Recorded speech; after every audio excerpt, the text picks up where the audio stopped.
What's up YouTube, Jay Traveling here, and today I got another one for you. Today I'm going to be working with my Antminers, and I'm going to be piping them to my first floor with ductwork to heat my first floor. Now I'm specifically trying to hopefully reach enough to heat my hallway and bedroom, and also my living room and dining room area. Now I have ductwork here. This is 4-inch aluminum ductwork by AC Infinity. It is black coated just like I had on my Antminer before, but this is 25 foot long where the other one's 8. Now if one doesn't reach far enough, I might try and 3D print a piece to bridge them together. But right now I have this piece here, and this mounts to the 120 millimeter fan on the back of the Antminer. That's the exhaust. Now this is PETG material, so it can handle a little more heat than your typical 3D prints. This takes a very high temperature to print. Not that I'm a 3D printing expert, I'm pretty new to it still and still learning a lot with it. But I printed this to mount to it. Now it will be a house. I'm gonna mount this to my second one. And then I have also here, and I have 2 of these, but one's hooked up right now. This is 10-foot wiring that I can run across my ceiling here to get it from one side of the basement to the other, so I can pipe it up my basement steps into my first floor. Now you may ask why I don't just tie into my ductwork, since it is exposed and I have a lower ceiling in my basement. Right now I'm not going to, because I don't think I need it circulating through my entire house just yet. But I did wake up yesterday morning and it was about 60 degrees Fahrenheit on my first floor, which is rather chilly when you're waking up at 6 a.m. when you have to go to work. You don't really want to be freezing. So I'm hoping to get this ductwork into my dining room area, and then hopefully enough to, like I said, bring down and heat up my hallway and one bedroom. Now I do have another second bedroom on my first floor, which I can shut the door since nobody uses it, and hopefully control the heat to stay in the areas that we do use. So I'm going to go ahead, I'm going to run this wiring across my ceiling. I was going to go up over my ductwork, but I think just for convenience sake, I'm going to go underneath the ductwork and just have it run across it and up on the ceiling. That way I don't have to fish it over it and then fish it back out, and then next year do the same thing all over again. So I'm going to run this wiring, get this installed onto the other ASIC miner. I'm probably going to have to shut both of them down and then get this up and running. So once I get this stuff installed, I'll show you guys where I'm placing it and show you guys the piping of where I'm going to put it.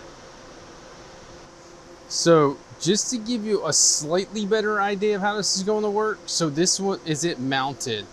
I think I showed it in another video, I'll show it again. So this is mounted to the exhaust, and this is what I'm going to clamp onto with the piping. So this I didn't disconnect at all, so that's all how it is. But this is pretty much how it's going to connect. Now this is the 8-foot tubing on it, and this you can feel that it's hot. So I'm gonna pretty much uninstall this one. This one's gonna just sit unless I need it. Obviously if I need it, then I will go get it, but this is pretty much what it's going to look like, as pretty much sitting on the shelf. So I'm gonna go ahead and put this one where I'm gonna do it. And I ran the powering already. The one thing I did overlook is Ethernet cables. Luckily, I have 2 long enough to reach where I'm putting these, which I will show you in a few seconds. But I didn't think of Ethernet cables, and pretty much I was struggling. I was like, what if I don't have one long enough? What if I don't have 2 long enough, because I'm running 2 of these? But luckily the one that's on my rig here is extremely long, and I'll just replace that with a 10-footer because it's only like 3 feet from my switch. And I had another one sitting on top of my grow tent that was another 20-foot cable or 25-foot. So I have the Ethernet to run it. I didn't even think of that when I was doing this. So if you're planning projects, make sure you think of not only getting power to the rig, but getting internet to it, because I don't run things on Wi-Fi, and Antminers don't run on Wi-Fi. So let me get this one fully set up. I'll get the ductwork on and we'll get it running. I don't have the network cable and stuff plugged in yet, but one is hooked up, not completely hooked up, but the powering's ran. I mean, you can see it kind of dangling from the ceiling here. This is the powering for it. And this one's actually the Ethernet cable for it, but it's up on this shelf where I'm gonna keep it. And the other one's gonna go right next to it. Now, I'm assuming this is okay here. I mean, I'm not like that experienced with Antminer. I'm assuming that's okay. I wanted it on this side, but there's not enough space. But you can see I got the ductwork on it and clamped on, and then I'm just gonna run it straight up these steps to my kitchen and first floor. But it's looking pretty good so far. So I'm gonna get the other one ran over because it's just sitting over there right now. So I'm gonna get it over to here. I wanna get these powered on and let them do their thing and pretty much ramp up and start see if they're heating up my first floor. And then I'm gonna temp this and see what it's pumping out onto my first floor. They are both on, powered up, Ethernet to them, as you can see. Now, the layout's not the best. It is the power supply. I wish they were just right next to them. One's on top of the other one and one's next to it. But they're powered up and running.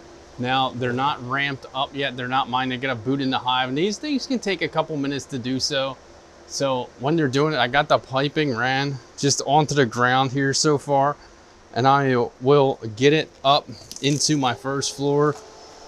And they just ramped up. I could hear them. I'm sure you might have heard them in the mic, but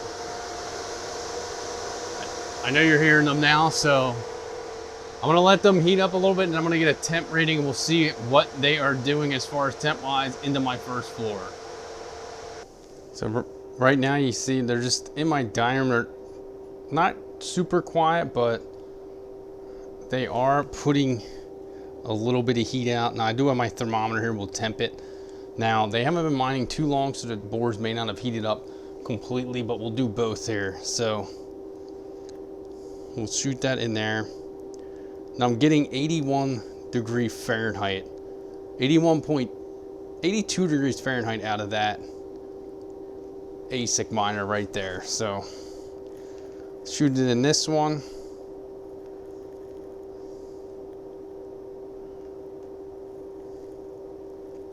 This one's running about the same, 88, 83, 88 to 8, or 82 to 83 degrees Fahrenheit coming out of this one. So it might heat up a little bit more. We'll see over time, but trying to just keep my first floor a little bit warmer in these colder months. Now, I don't think this is going to be a permanent solution, and I can already feel let's 84, 85. So maybe after a couple hours of mining, it'll come up a little bit, but we'll see. Maybe this will keep it tolerable for a little while and get another couple weeks to a month without turning on the heat, but we shall see over time. But thanks for checking this video out. Make sure you hit that like button. If you like the sweatshirt I was wearing in the beginning, make sure you check out the merch store in the description below. Hit that subscribe button. Stay tuned for more.